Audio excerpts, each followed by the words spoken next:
السلام علیکم ورحمۃ اللہ وبرکاتہ۔ میرے بھائیوں دوستوں بزرگوں کے ہم مسلمان ہیں، ہمارا کلمہ لا الہ الا اللہ محمد رسول اللہ، اس کلمہ کے مطابق زندگی ہماری گزرے تو جو بھی بندہ اس کلمہ کے مطابق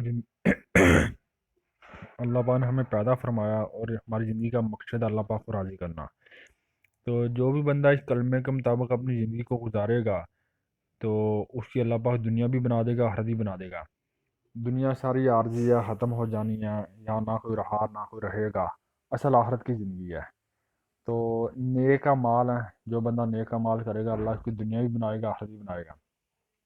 5 وقت کی نماز ہے اور قرآن پاک کی تلاوت ہے، بڑوں کا ادب، چھوٹوں سے شفقت، علماء حق کی قدر کرنا، کہ جتنے بھی نیک مال ہیں۔ تو حدیث پاک میں آتا ہے کہ جب سورج روزانہ نکلتا ہے تو وہ کہتا ہے کہ آدم کے بیٹے تو اگر کوئی نیکی کا کام آج کرنا تو کر لے، آج کا دن تیری زندگی میں دوبارہ کبھی نہیں آئے گا۔ تو اس طرح روزانہ کے پڑھا کہ روزانہ کعبہ کے اوپر جنا ایک فرشتہ ایک ہوتا ہے، 2 فرشتے روزانہ اعلان کرتے ہیں کہ نیکی کرنے والے، ایک کہتا ہے نیکی کرنے والے آگے بڑھ، خوشخبری لے وہ آگے بڑھ، اور دوسرا کہتا ہے کہ برائی کے طلبگار بس کر اور رک جا۔ تو دنیا یہ نہیں کہ کھیل تماشے ایسے یا بس بیکار نہیں ہے، یہاں تو بہت بڑی ہمیں راحت ملنے والی ہے اور یہاں بہت بڑی ناکامی ملنے والی ہے۔ تو اس کے لیے یہ ہے کہ ہمارے نبی پاک صلی اللہ علیہ وسلم کا فرمان ہے کہ بڑا عقل مند وہ بندہ جو مرنے سے پہلے پہلے موت کی تیاری کر لے۔ موت کی تیاری کیا ہے؟ نیک مال ہے، برے کاموں سے بچنا، اچھے کام کرنا، اور حدیث پاک میں کہ انسان کا بڑا دشمن اس کا نفس ہے، ٹھیک ہے جی؟ تو اپنی نفسانی خواہشات کو کچلنا اور اللہ کی مرضی کے مطابق چلنا۔ آج یہ ساری امت مسلمان جو تقریباً 57 ملک ہیں ساری دنیا کے اندر مسلمان کے اسلامی جو ممالک ہیں، اب مسلمانوں کے اندر آپس میں اتفاق نہیں ہے، اتحاد نہیں ہے، اس کی نہ ہونے کی وجہ جو دین کا پتہ نہیں ہے۔ اب صحابہ کے اندر جو دین تھا، جو اسلام تھا، وہ اسلام سے پہلے انسان کو قتل کرتے تھے، اپنے دشمن کو قتل کرتے تھے، اور چھوٹی چھوٹی باتوں پہ لڑائیاں ہوتی تھی جو صدیوں تک چلتی تھی، اور وہ لڑائیاں جو ہیں ان کی جو صدیوں تک چلتی تھی وہ بندے کی کھوپڑی نکالتے تھے، کھوپڑی نکال کے اس کے اندر شراب پیتے تھے، اور شراب پینے کو بہادری سمجھتے تھے، اور کھوپڑی اپنے گھر کے چھت کے اوپر پھینک دیتے تھے، اور جس کے گھر کے چھت کے اوپر زیادہ کھوپڑیاں پڑی ہوتی تھی سمجھتے کہ یہ بندہ بڑا بہادر ہے، اس نے زیادہ بندوں کو جو نا جان نکالی ہے۔ پہلے یہ زندگی تھی، جب اسلام زندگی کے اندر آیا، دین کا پتہ چلا، تو پھر ایک بکرے کی سری ہے وہ 7 گھروں کا چکر کاٹ کے پھر پہلے گھر میں آ گئے۔ تو یہ کیا ہوا کہ جب اسلام کا پتہ چلا، دین کا پتہ چلا، تو پھر وہی بکرے یعنی کہ ایک صحابی کے گھر میں گئی، انہوں نے خیال آیا کہ میرے دوست تک کو زیادہ ضرورت ہے، انہوں نے ان کے گھر بھی بھیج دی، ان کو دوسرے کا خیال آیا، ان کو تیسرے کا، تیسرے کو چوتھے کا، چوتھے کو پانچویں کا، پانچویں کو چھٹے کا، چھٹے کو پھر ساتویں کا خیال آ گیا جنہوں نے پہلے گھر میں بھیجی تھی۔ تو وہی بکرے کی سیریز 7 گھروں کا چکر کاٹ کے پھر پہلے گھر میں آ گئی۔ اب اسلام سے پہلی جو زندگی تھی کہ یہ ایک دوسرے کو خون کے پیاسے تھے، پھر وہ جان لینے والے تھے پہلے، پھر جب دین کا پتہ چلا، اسلام زندگی کے اندر آیا، ایمان سیکھا، قرآن سیکھا، تو وہ جان لینے والے جان دینے والے بن گئے۔ تو یہ ہمارے دین کا مقصد ہے کہ ہمارے نبی پاک صلی اللہ علیہ وسلم کے بعد اب قیامت تک کوئی نبی نہیں آئے گا، اور جو بھی پڑھتا لا الہ الا اللہ محمد رسول اللہ اس کی ذمہ داری ہے خود بھی اچھے کام کرے، باقی ساری دنیا کے انسانوں کو اس کی فکر کرے، خود بھی برے کاموں سے بچے، ساری دنیا کے انسانوں کو بچانے کی فکر کرے۔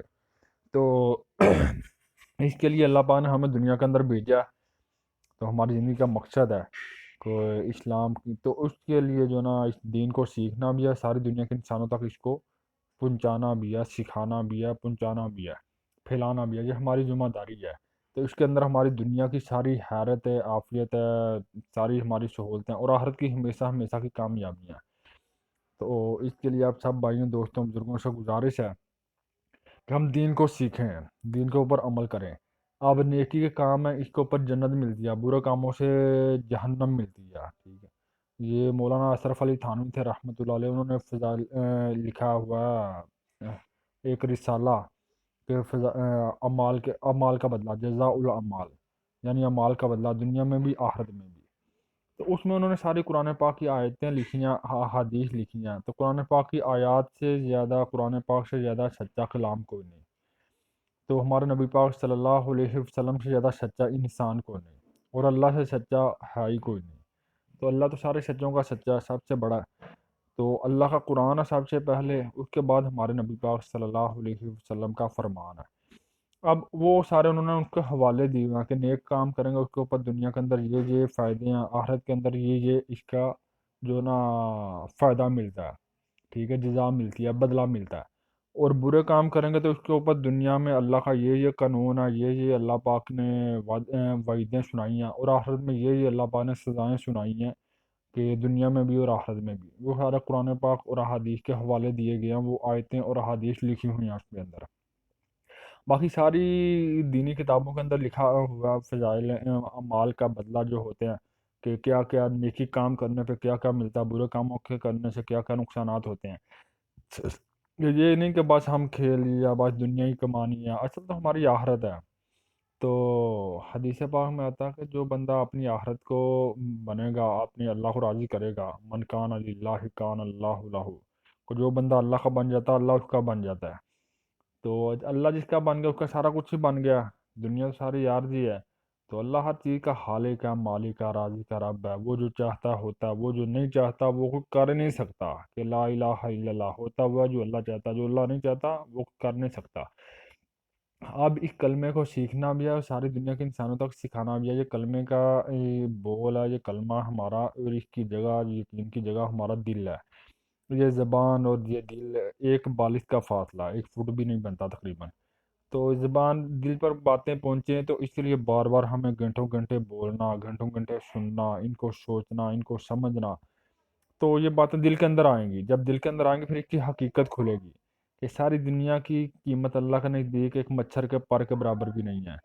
تو اس دنیا کے لیے کھپنا، اس کے لیے لڑائیاں کرنا، اس کے لیے نمازیں چھوڑنا، اس کے لیے قرآن پاک کو چھوڑنا، اس کے لیے جو ہے نا اپنے دین سے غافل ہونا، کتنی بڑی غفلت ہے، کتنی بڑی جہالت ہے، کتنا بڑا نقصان میں وہ بندہ جا رہا ہے جو اپنے دین سے غافل ہے۔ کہ دنیا جس کی قیمت اللہ کے نزدیک ایک مچھر کے پر کے برابر بھی نہیں ہے، اس کے اندر رہ کے، اس کے اندر مشغول ہو کے، اس کے اندر مصروف ہو کے ہمیشہ ہمیشہ کی آخرت کو بھول جائے، اللہ کے کلام کو بھول جائے، نبی کے فرمان کو بھول جائے، جنت سے غافل ہو جائے، جہنم سے غافل ہو جائے، ہمیشہ ہمیشہ کی زندگی سے بندہ جو غافل ہو جائے، وہ کتنے بڑے نقصان کے اندر جا رہا ہے، کتنا بڑا اس کا نقصان ہوتا ہے۔ تو اللہ ہمارا کریم ہے، رب ہے، تو وہ معاف کرتا ہے، لیکن موت تک جب تک یہ سانس چلتا ہے اس وقت تک اللہ معافی دیتا ہے۔ جب بھی بندہ توبہ کرے، جتنے مرضی گناہ کر کے ایک دفعہ کہہ دے کہ یا اللہ معاف کر دے، اللہ معاف کر دیتا ہے۔ لیکن جب موت آ جائے تو پھر معافی کوئی نہیں ہونی، پھر جو ہے نا وہ مال کا بدلہ ہونا یا تو پھر باقی اللہ کا قانون ہے، جسے چاہے اللہ پکڑ لے، جسے چاہے اللہ معاف کر دے۔ اللہ کی قدرت ہے، طاقت ہے، جو چاہے کر سکتا ہے، لیکن اللہ کا قانون ہے کہ جس کی نیکیاں زیادہ ہوں گی اس کے لیے جنت ہے، راحت ہے، دنیا کے اندر بھی آخرت میں بھی۔ اور جس کے گناہ زیادہ ہوئے اس کے لیے دنیا میں بھی پٹائی ہے، اور آخرت میں بھی ہمیشہ ہمیشہ اس کے لیے رسوائی ہے۔ تو اس کے لیے یہ ہے کہ یہ چند باتیں تھیں جو میں نے آپ کے ساتھ شیئر کرنی تھی۔ تو اس کے لیے آپ سب سے گزارش ہے دین کے، ہمارا ڈنڈے سے نہیں پھیلا، لیکن سب کی محنت سماجت ہوتی ہے کہ ہمارا نفع کیا ہے اور نقصان کیا ہے۔ تو یہ ہر بندہ سوچتا ہے، ہر بندہ اس کی کوشش کرتا ہے، تگودو کرتا ہے، فکر کرتا ہے، نقصان سے ہر بندہ بچنا چاہتا ہے اور نفع ہر بندہ پانا چاہتا ہے، لیکن حقیقت ہر بندہ چاہتا ہے کہ حقیقت کیا ہے۔ تو نفع ہمارا دین کے اندر ہے، راحت ہماری ساری دین کے اندر ہے، دنیا کے اندر لگنا، دنیا کے اندر کھپنا ساری کی ساری تباہی یا بربادی یا ہلاکت ہے۔ اصل ہماری آخرت ہے، تو اس کے لیے ہاں، جنت ہے اصل میں، جہنم سے بچنا، جنت میں جانا۔ تو دنیا عارضی یا مسافر خانہ، یا نہ کوئی رہا نہ کوئی رہے گا۔ تو اس کے لیے یہ ہے کہ ہم اپنی آخرت کی تیاری کریں، ہمیشہ ہمیشہ کے نقصان کے بچیں، اصل نقصان سے بچیں، دنیا کے پیچھے لا کے آخرت کو برباد نہیں کرنا۔ تو سب کی منت ہے، شمارت ہے، میں آپ کا بھائیوں، دوستوں، تو یہ سب کی منت سماجت ہے کہ ہم اللہ کو راضی کر لیں، اللہ کو خوش کر لیں، ایک دوسرے کو دعاؤں میں یاد رکھیں، تگودو کریں، کوشش کریں، دین کی فکر کریں۔ تو اس کے اندر اللہ کے بڑے بڑے وعدے ہیں، تو اللہ سے رو رو کے مانگیں، اللہ کی تعریف کریں، نبی پاک صلی اللہ علیہ وسلم پہ زیادہ سے زیادہ درود شریف بھیجیں، اللہ سے رو رو کے دعائیں مانگیں۔ تو یہ اللہ سے لینے کا طریقہ ہے کہ بار بار اللہ سے منانا اور اپنی نفسانی خواہشات کو کچلنا اور اللہ کو منشا پہ آنا، جس سے اللہ راضی ہے وہ کر جانا، جس سے اللہ نے روکا اس سے رک جانا۔ اس میں ہماری دنیا کی بھی کامیابی ہے اور آخرت کی ہمیشہ ہمیشہ کی کامیابی ہے۔ تو اس کے لیے یہی ہے کہ ہم اپنے دین کو سیکھیں اور ساری دنیا کے اندر اس کو سکھائیں۔ اس کے اندر ہر قسم کا خزانہ ہے، ہر قسم کی راحتیں ہیں۔ تو جو حقیقت ہے کہ پکی باتیں ہیں کہ جس میں کوئی کسی قسم کا فراڈ نہیں ہے، فریب نہیں ہے، دھوکہ نہیں ہے۔ ایک بندہ دنیا کے اندر لگا ہوا پیس رہا ہے تو اللہ کہہ رہا ہے جب بڑے دھوکے میں جا رہا ہے، وہ مل حیات الدنیا الا متاع الغرور، کہ دنیا کی زندگی صرف اور صرف دھوکہ ہے اور کچھ بھی نہیں ہے، اللہ کہہ رہا ہے۔ تو اللہ سے زیادہ سچا کوئی نہیں۔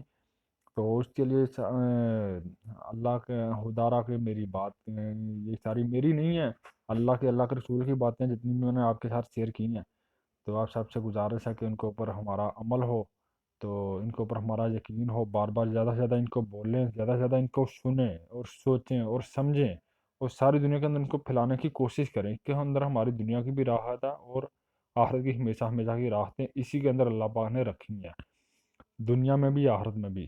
تو اللہ ہمیں زیادہ سے زیادہ عمل کرنے کی توفیق عطا فرمائے۔ السلام علیکم ورحمۃ اللہ وبرکاتہ۔